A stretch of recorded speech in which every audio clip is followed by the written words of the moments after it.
Okay, let's get started. So, thank you everyone sort of for coming.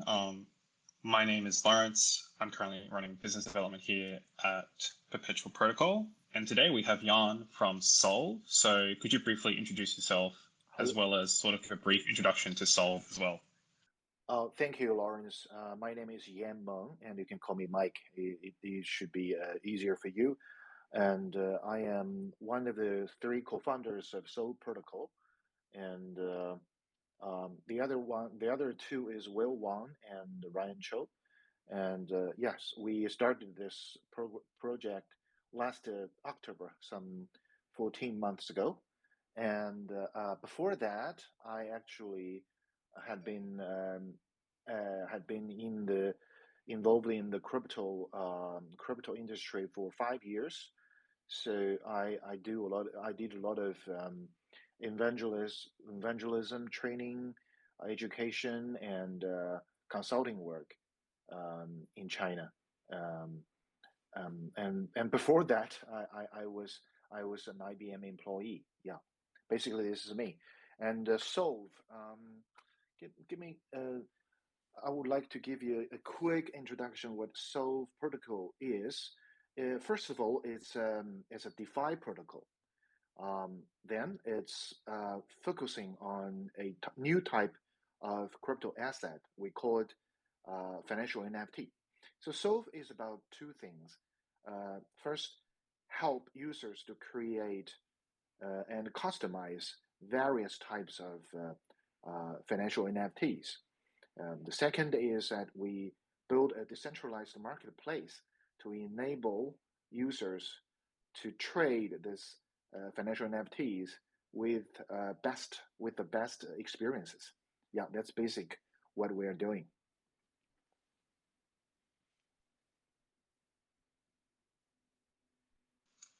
Yeah, awesome. Um, and so, wanted to sort of go on with that to the next thing. So, what makes Solv unique, especially now that there are a lot of like on-chain liquidity projects popping up, and how can this unique value proposition prove to be a defining solution in DeFi? Okay. I just mentioned that the Solv is all around the new concept of financial NFT.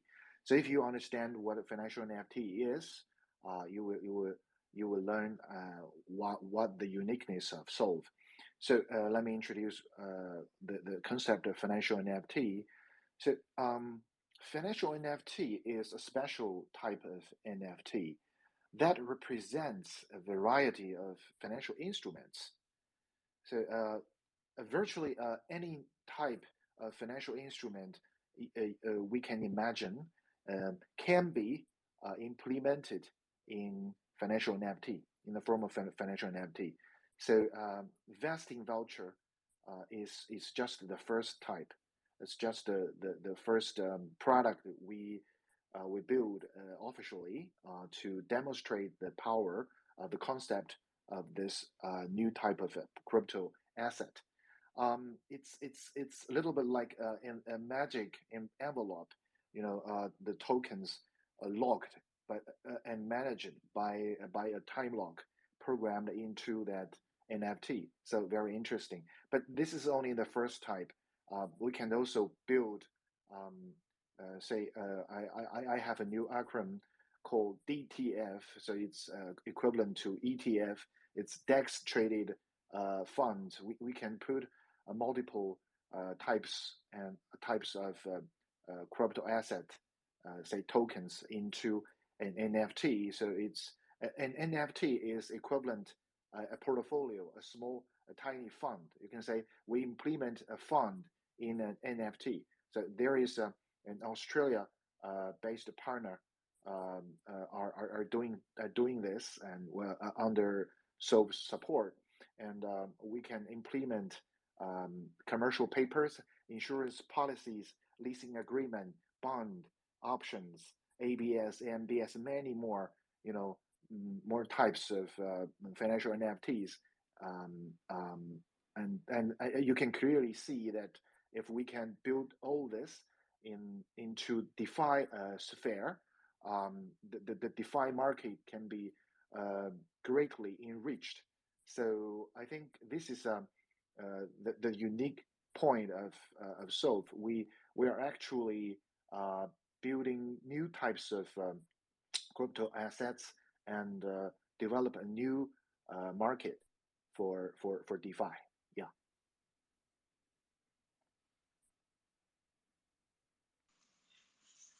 Yeah, awesome. That's actually really cool. Especially sort of like bringing the DEX traded funds. That sounds like really interesting, and Yeah. definitely a use case I didn't think of at first when I Really. first like heard of Solv. But that's really awesome. But Thank yeah, you. also wanted to ask. Also wanted to ask next. What are Solv's milestones, and like what do you guys hope to achieve? Okay. We funded this. We fund this project last October, and we spent 4 to 6 months to in developing a new token standard we call it EIP 3525, and then we built our first demonstrative product, that is vesting voucher.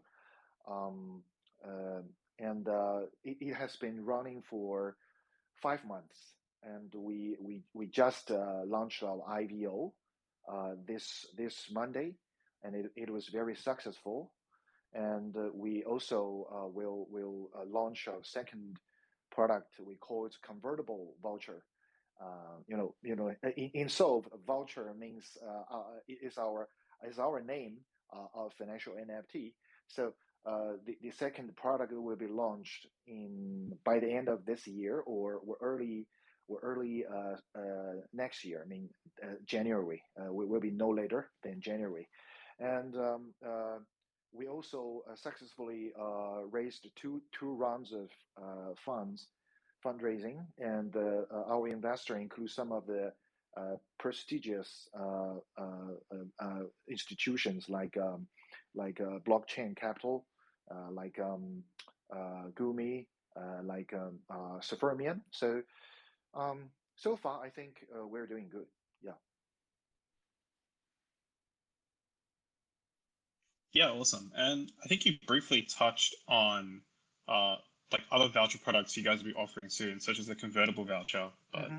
other than the convertible voucher, and like maybe explain a little bit more as to what you can do with the convertible voucher, and then like if so, any other products or any other voucher products you guys are sort of excited to release. Sure, sure.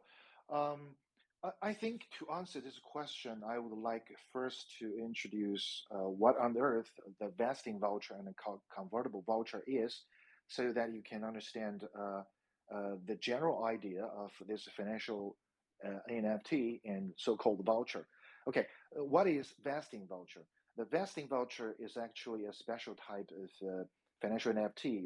We created in Solv protocol to represent the vesting tokens. So it's a kind of splittable NFT containing holding a number of locked token. Hold and lock this token in this NFT, and these token uh, are frozen. You cannot withdraw or move those token, but this token can only be released according to a schedule, a time schedule. So you can imagine this vesting voucher as magic envelope. It's containing a number of token inside. Protect the tokens with a smart time lock. Release the token according to a schedule. You can customize the schedule. Say start from the next start from the January 1st of 2022. Each month you can take one ether, things like that. You can program the schedule, and you can sell it before the token are released. Yes, you don't need to wait until those tokens get released. You can sell the voucher with the token enclosed in that voucher. So it's very flexible. It's more liquid than just a location locked in a smart contract, and you can split it into many fractions, many pieces, and sell one of them. So you can see that this is quite different from the usual the BAU NFT we saw, used to represent artwork, collectibles. So that's why we built a new token standard EIP 3525. So this is the vesting voucher. And if you understand what a vesting voucher is, it's very easy to understand what convertible voucher is. By convertible voucher, we actually, it's enhancement of the vesting voucher. You remember the magic envelope analog, right? So it's an enhancement. Instead of taking out a fixed number of tokens, you can actually get more or less number of tokens depending on the current price of the token. So it's a crypto implementation of the convertible bond, actually. So when the price is high, you can get the same amount or lesser amount of the tokens. But if the price is low, you will get, as an investor, you will get protection because you can get much more tokens according to the agreement. So it's a much better way to raise funds for early stage projects because you actually provide more protection to your investors. So you can see that basically we by the voucher is a smart money. We build various types of this smart money. We build the tokens into that NFT and build a set of logic, a set of program, a set of smart contracts to govern those tokens. But we we bound these two components into one NFT. This NFT, by the way, can be moved, can be transferred, and can be fractionalized. So this is the true power of the idea of financial NFTs.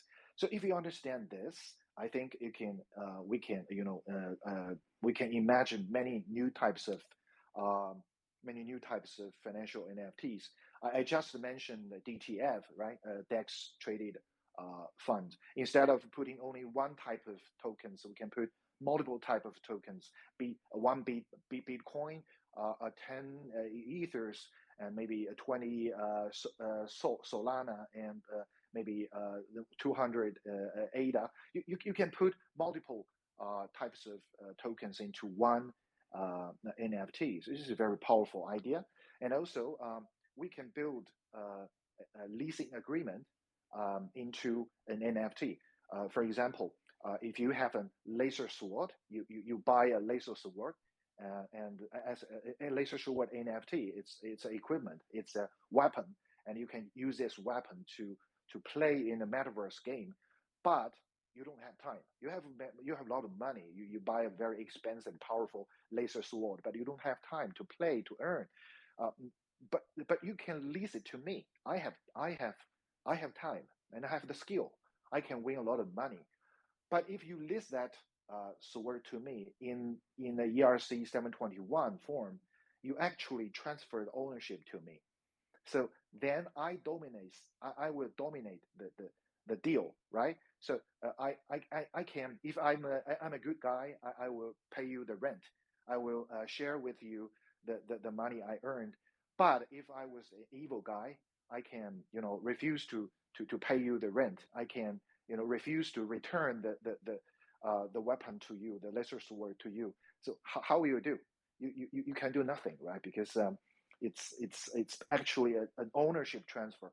So with a new types of the financial NFT, we can do things like this. So you rent this sword to me, but you keep a stop NFT in your hand, and that stop actually is a protection. It's a guarantee that if I do not pay the rent, if I default our agreement, you can use that stop to take back the sword. So this can allow a host of new transaction model happened in the DeFi, in the metaverse, in the GameFi market. So leasing, renting, and installment purchasing. You don't need to pay the money in one shot. You can pay it month by month. So it's very flexible, and I can also think about, we can implement things like ABS, right? Asset backed security, and I should say asset backed NFT in DeFi. So um, I would say that the possibilities are unlimited. We would like to see more people to join us to imagine and to create a new types of these financial NFTs. Yes. Yeah, awesome. This is definitely some really interesting use cases, especially the renting use case for the metaverse. That's actually really cool. But Thank you. also just like the asset-backed NFTs and DeFi. So it's like sort of endless possibilities across the whole crypto sphere, it seems, Yes. which is Yes. really awesome. Thank you. And I kind of wanted to ask, if you can, like maybe explain a little bit how the fractionalization process for these NFTs work, so that the ownership can be potentially like split, I guess. Yeah, if you're able to like go a little bit deeper into that. Okay, sure. Uh, I should say this is the key insight we gained before we decided to start this project.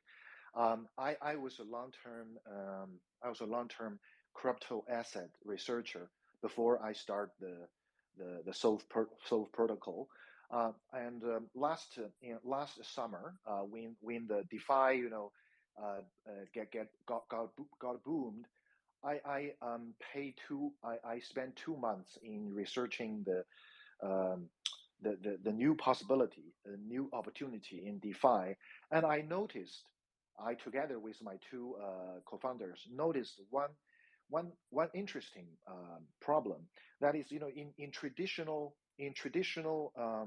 finance, we have fungible assets like currencies, like stocks, like shares,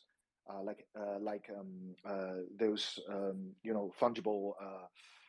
fungible asset. We know a lot of them, right? And we also have a contract. So I can sign a contract with you, a business contract with you. But in the traditional finance, there are a huge market. It's about bills, the treasury bills, the treasury bond, the a lot of kind of commercial papers. In China, the commercial paper market is as large as the stock market. So we noticed that there are no equivalent things in DeFi to represent the bill-like asset. So the key feature of a bill-like asset is that it's both fungible and non-fungible. So by fungible, we mean, for example, a bond with a face value 100 is actually, it's equivalent to a same bond with the same maturity and the same coupon rate. But with two bonds with the same features. One is 50 face value, another is $50 value. So these two they should be equivalent, right? But you cannot do that in DeFi because uh, by nature bond is fungible. A bond is non-fungible because your bond maybe has a coupon rate of 5%. My bond maybe have a coupon rate of 3%. So bond can be very different. By nature it's non-fungible, but because you can divide them, you can split one bond into two or more pieces. So we were convinced that a true financial instrument, a true financial NFT, should be both fungible and non-fungible. It's actually semi-fungible. It sits somewhere between the ERC20 and ERC721. This is the key insight we got last year. So we decided to build this new token standard. Now we call it EIP 3525. So technically, it has three key elements. One called ID, the other called units, the third one called slot. So we use this three elements to combine to implement a special kind of crypto asset that is both NFT and fractionable. The more details are more technical. I won't dig too deep, but I think you can get the general idea. So that's why we get here. Yes. Yeah, that's actually really cool and like a different way to fractionalization that I think I've seen sort of like other projects like attempt to do. So that's really awesome. Thank you. And next, I want to sort of go back to one of the things that Solv is doing that's definitely like a totally unique way of like issuance, which is the IVO. And just wanted to ask, what is the difference between the IVO and like other previous initial public offering of like tokens, such as like the ICO, for example? Sure. Solv just launched our IVO this Monday, and we believe that this is a much better way to do ICO. The reason I will explain. Um, Today when you do ICO, you are actually not selling the spot tokens, right? You actually, for example, if you list your tokens on CoinList, you're actually selling the allocations. So if I buy allocation from you, I actually buy the rights to get the tokens according to a schedule. So you're actually selling the vesting tokens, and you maybe you use a smart contract to manage the schedule and vesting tokens, and that vesting tokens. Those vesting tokens will be delivered according to the pre-agreed schedule, right? So this is basically what an ICO like today.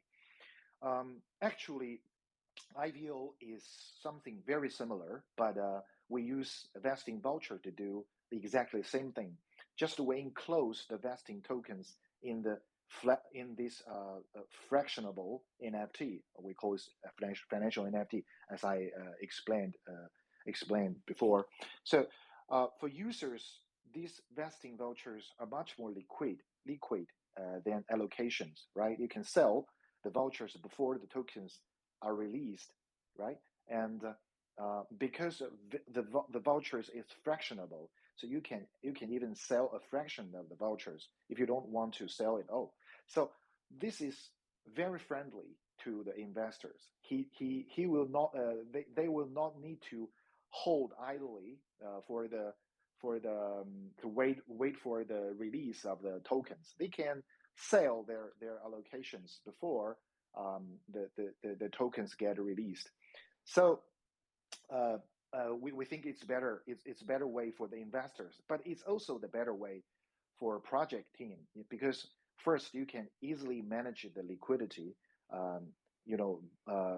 It's a much better way to manage liquidity than you sell spot token, right? And you can build and customize a futures market because say these vouchers is actually similar to futures.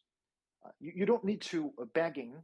You're going to need to beg and wait for the approval from Binance or other centralized exchange to build the futures market for you. You can do it yourself because when the vouchers was sell and was sell in a market, it will get a price, and this price is key information for the project team, how the situation, how the ecosystem, how the market think about this project, and actually you can also develop a loyalty in your user group because all the people hold the vouchers will be more will be more inclined to help the the project, and more importantly, you actually can incentivize your users with these vouchers instead of spot tokens. So I think a lot of a good point. A lesser known benefits I would like to point out is that you can actually deduce the discount rate from the market price of the vouchers, um, and even you can even build a so-called yield curve from the vouchers price of the different terms. So it's key information. It's key indicators for the healthy level of the ecosystem of the project. So I think this is a win-win solution for both sides. So IVO, we believe it, and we hope it can be much more popular in the recent future, and more project will accept this style of fundraising. And we have, I would say that the Solv IVO have proved that this is a potential. This has big potential. In this Monday we launched our IVO. Maybe this is the first IVO ever had. All the vouchers on Binance NFT market, there are 888 vouchers there, were sold in 2 seconds. So click and sold. It was amazing, right? And we also did IVO on Solv Finance platform, and all the vouchers were sold in 7.5 hours. It was it was slower because you need to do KYC and get a whitelist to buy the vouchers. So it was a little slower, but still amazing, still faster than I thought. And in the first hour, the flow price rose by 275%. And in the first day, in the first 24 hours, the total transaction volume was about 1.8 million US dollar. And maybe you have no idea what the number means. Actually, we are now we were the ninth biggest NFT sold on Binance NFT market by the end of the first day. So I think it's to me it's satisfying. It's satisfying. I think these new types of fundraising have great potential. Has great potential. Yeah, thank you. Yeah, awesome. That actually sounds like a huge success and really, really cool. Like different sort of way to think about the IVO, especially things like looking at like the market like discount rate and it's like building a yield curve depending on how they sell. That's really, really interesting way to look at it. Mm. And thank you. I wanted to also and I want to also ask like people in the audience, if anyone wants to ask any questions, then just feel free to sort of raise your hand and then I'll sort of invite you up to speak. But other than that, I sort of wanted to ask, or as a follow-on question to that, was like, how do projects now sort of seeing the success of the IVO, like work with Solv Finance to eventually launch their own IVO?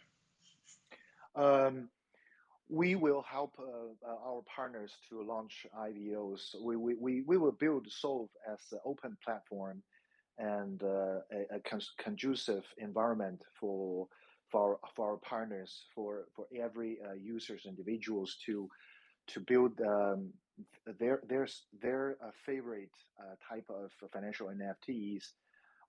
So yes, IVO currently IVO is a key use case we are focusing on. So we would like to open our platform and help many early stage projects to use this new way to do their fundraising. Yes, and we have the plan to transfer ourselves to a DAO. So yeah, I should say this is all in our plan.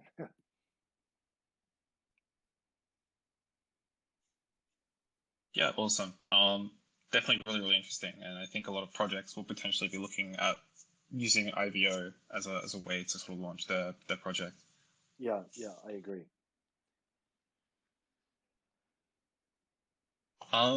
You also briefly mentioned the DAO and like Solv sort of transitioning to a DAO. Are you able to like maybe speak a little bit more as to like how that sort of will eventually happen and like the steps to get there? Yeah, that is a question related to our tokenomic system. We are we haven't issue our spot token so far, but we certainly have this plan. The Solv token will be a governance token, and when you hold one Solv token, you have the right to attending the governance of the whole Solv ecosystem.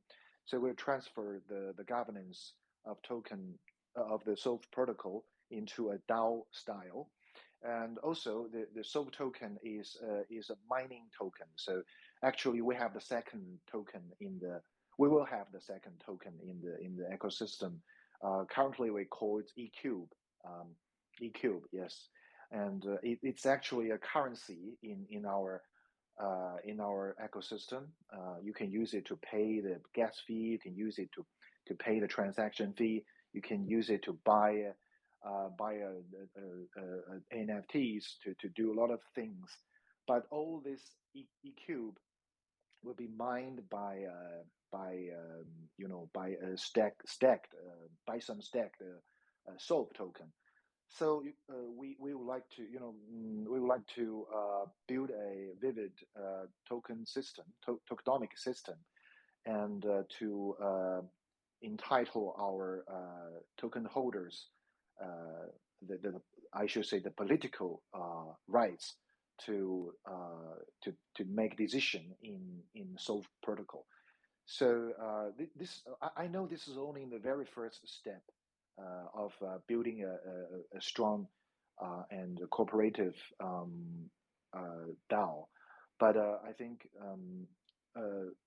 this is a critical step when we deployed our tokenomic system and the voting system.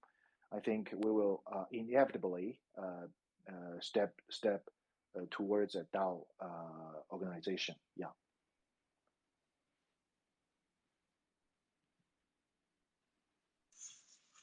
Yeah, awesome. That's like really cool to see.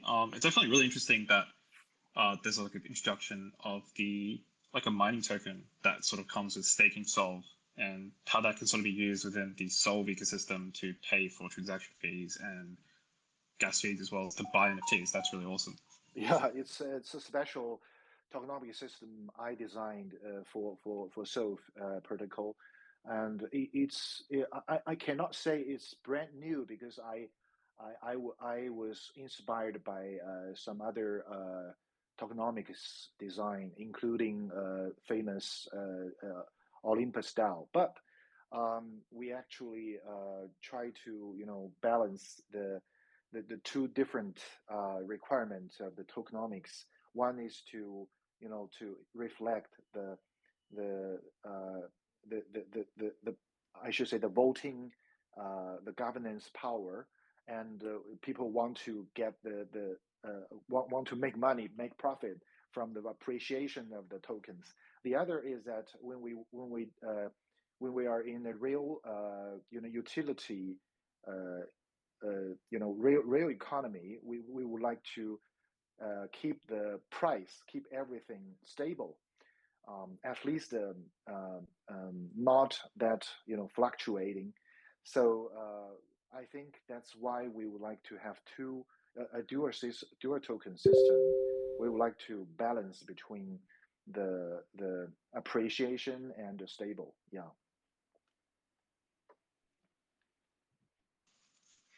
Yeah, awesome. And I think you briefly mentioned that it'll sort of be used in the to pay for fees with regarding to the marketplace. And I sort of want to ask, so how do sort of users like interacting with Solv? Like how do they sort of create their investing vouchers? And then more than that, how do they sort of trade them on the Solv marketplace? If you're able to give like a brief insight into that. Okay. It's actually currently we everybody can build their. I should say this. Currently, it's not everybody can build their vesting voucher on Solv platform, because we haven't opened the platform for all the users. Currently, you need to get our help, the core team's help to aid a new type of vesting vouchers. But eventually we will open this to an individual to individual users. So if you have any type of supported tokens, for example ERC20 tokens, you are free to create a vesting voucher. You set up a time lock, you set up a time schedule. You fill some forms, and upon a template, you will get your favorite type of vouchers, vesting vouchers, and then you can sell it on Solv marketplace. The Solv marketplace is actually I should say it's actually a the e-commerce website, something like e-commerce website for the all kinds of vesting vouchers. So you can buy and sell vesting vouchers there. So it's more like NFT market, OpenSea, but much more powerful, because by nature the financial NFT is fractionable. So you can so in this sense it's like that you buy you can only buy a part of a financial NFT. For example, if somebody sell a huge financial NFT vesting voucher in which include 10 ethers, okay, it will be 40,000 US dollars today, and you cannot afford the full price. You can buy one tenth of that voucher. So it's in this sense, it's like that you buying a piece from a big cake, right? You slice one piece and buy only the piece you can afford. So it's very flexible. So we will open. Currently, you can buy any type of vesting vouchers on our marketplace, in our marketplace. But eventually, we will open the capability for every users to create their own vesting vouchers, and laterly we will even support you to create any types of